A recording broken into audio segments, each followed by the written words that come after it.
আসসালামাইকুম dear students, আজকে analytic জিওমেট্রির এই ক্লাসে তোমাদেরকে স্বাগতম। এই প্রশ্নটি খুবই ইম্পর্টেন্ট, তোমরা দেখতে পাচ্ছ এটা অনার্সে এবং ডিগ্রিতে দুটোতেই আসছে।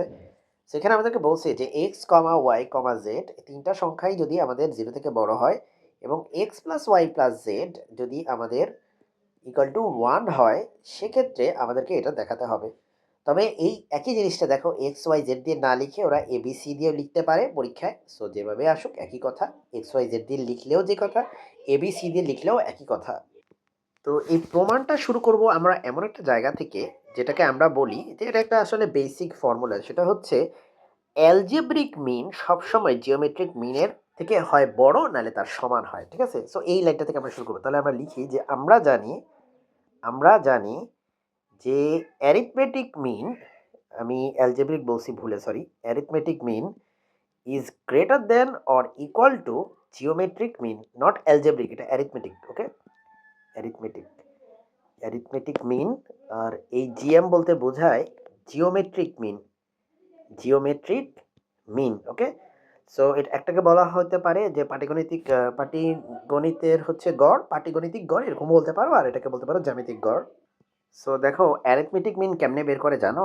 জাস্ট এই এক্স ওয়াই আর জেড এগুলোকে জাস্ট সিম্পলি যোগ করতে হবে। X plus Y plus Z যোগ করে এটাকে তুমি 3 দিয়ে ভাগ করবা। কেন 3 দিয়ে ভাগ করবা? কারণ এক্স একটা দুইটা, এখানে 3টা সংখ্যা আছে, তাই না? 3টা সংখ্যা থাকলে কত দিয়ে ভাগ করবা? 3 দিয়ে ভাগ করবা। ঠিক আছে, ছোটবেলায় যে গড় তুমি শিখছো, আসলে অ্যারিথমেটিক মিন মানে ওই গড়টাই। ঠিক আছে, তো 3 দিয়ে ভাগ করে দিলাম, ব্যাস। এবার আমরা এখানে দেখতে পাচ্ছি যে এটা হচ্ছে greater than or equal to, এটা হচ্ছে greater than or equal to geometric mean. Geometric mean কিভাবে বের করে? সিম্পলি তুমি প্রথমে রুট দিবা। ঠিক আছে, প্রথমে দিবা রুট, এরকম স্কোয়ার রুট দিবা। দেওয়ার পরে ভিতরে থাকবে এক্স ওয়াই জেড, এই যেভাবে এক্স গুণ ওয়াই গুণ জেড। যেহেতু এখানে 3টা সংখ্যা, একটা এক্স একটা ওয়াই একটা জেড, সেজন্য এটা হবে কিউবিক রুট। বুঝতে পারছো? যদি 4টা থাকতো সংখ্যা তাহলে এখানে পাওয়ার দিতাম, এখানে 4, মানে 1/4 হইতো তখন। যদি 5টা হইতো তাহলে এখানে 5 দিতাম, যদি 2টা হইতো তাহলে জাস্ট স্কোয়ার রুট হইতো। সো আশা করি বুঝতেছো যে জিওমেট্রিক মিন কীভাবে বের করে। সো বাই স্টুডেন্টস, এটাই হচ্ছে আমাদের অ্যারিথমেটিক এবং জিওমেট্রিক মিনের সম্পর্কটা আমরা লিখলাম। এখান থেকে আমরা আছি এই প্রমাণটা ইনশাল্লাহ করে ফেলবো। তো সিমিলারলি যদি আমরা আরও 3টা সংখ্যা নেই, একটা হচ্ছে ধরো 1/x, একটা হচ্ছে 1/x, আরেকটা হচ্ছে 1/y, আরেকটা হচ্ছে 1/y, আরেকটা হচ্ছে 1/z। এই 3টা সংখ্যা যদি নেই, দেন এদের যদি আমি গড় করি, হ্যাঁ, এদের যদি আমি এরকম করে গড় করি একদম সিমিলার ফ্যাশনে, যেভাবে আমরা উপরেরটা করেছিলাম সেভাবে যদি এদেরও আমরা গড় নিই, তাহলে এই গড়টাও সবসময় greater than or equal two এই 3টা সংখ্যার জিওমেট্রিক মিন নিতে হবে এখন আমাদেরকে। জিওমেট্রিক মিন কীভাবে নেয় সেটা একটু আগেই তুমি দেখলে। সো আমরা এখানে সিম্পলি পাওয়ার দিব 3, এটা হবে 1/x into 1/y into 1/z। ওই ওই সেম 3টা সংখ্যারই আমরা কিন্তু দেখো জিওমেট্রিক মিন নিয়েছি। সো মাই ডিয়ার স্টুডেন্টস, এখন খেয়াল করো এখানে এই যে 2টা ইকুয়েশন তুমি পাইলা, তাহলে প্রথমটাকে তুমি ইকুয়েশন নাম্বার 1 বলতে পারো, পরেরটাকে ইকুয়েশন নাম্বার 2 বলতে পারো। So let's call it equation number 1, this call this equation number 2। So equation number এটা দিলাম 1, এটা দিলাম ইকুয়েশন নাম্বার 2। এই 1 2 দেওয়ার কারণ হচ্ছে আমরা এই 1 এর সাথে 2 কে আমরা গুণ করব। ওকে, এই 1 এর সাথে এই 2 কে আমরা গুণ করে দিব। তো সমীকরণ 1 কে আমি এখন 2 দিয়ে গুণ করব, তার মানে এটার সাথে এটাকে আমি বাম পাশে গুণ করব আর ডান পাশে আমি এটাকে এটা দিয়ে গুণ করব। ওকে, ওয়েল, সো আমরা এখন কপি পেস্ট মেকানিজম ইউজ করব। আমি এখানে কপি করে এই জায়গায় পেস্ট করব সিম্পলি, আর এটাও সিমিলারলি আমরা হচ্ছে কপি করে এখানে পেস্ট করে দিই। তোমরা এরকম কপি পেস্ট করে ফেলো, ঠিক আছে ডিয়ার স্টুডেন্টস? ওকে, সো দেখো, এটার গুণফল দুইটা, সেগুলোর যে গুণফলটা সেটাও হচ্ছে তোমার এই দুইটার গুণফল থেকে বড়ই হবে স্বাভাবিকভাবেই।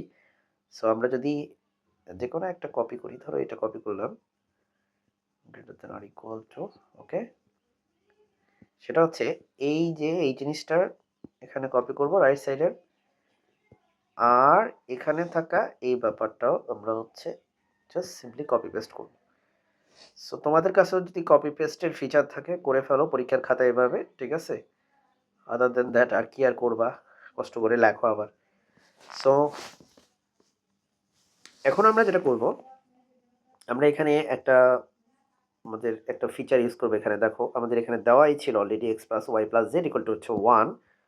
সো আমরা এখানে লিখবো 1। ওকে, ওকে চলো তাহলে এখানে আমরা লিখি হচ্ছে 1, নিচে একটা 3 আছে, 1/3।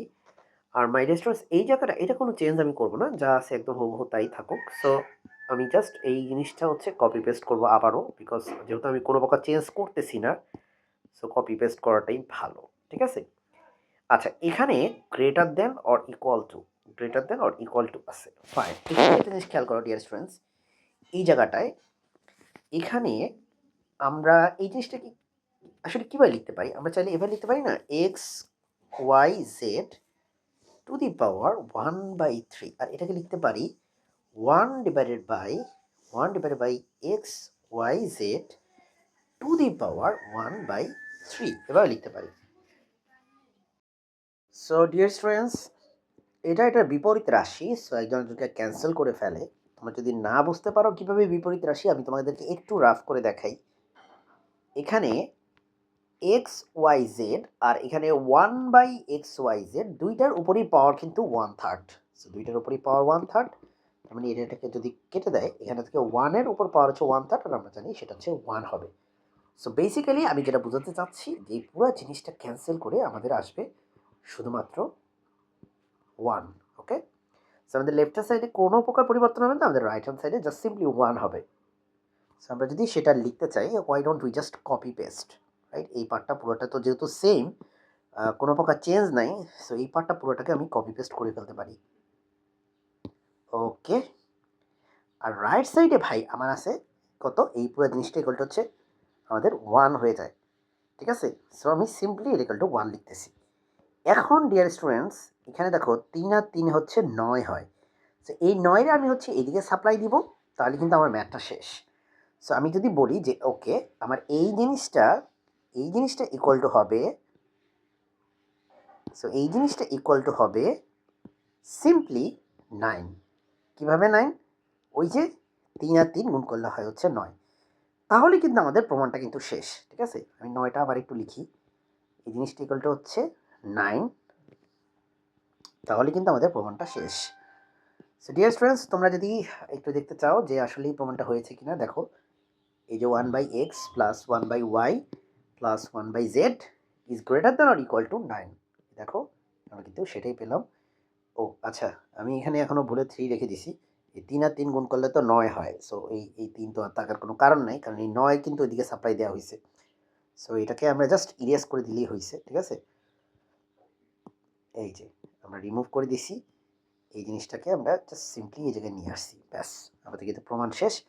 সো এই ছিল আজকের ম্যাথ। আশা করি তোমরা পুরো ম্যাথটা বুঝতে পারলে। খুবই খুবই ছোট একটা ম্যাথ, আশা করি বুঝতে পেরেছো। আসসালামু আলাইকুম।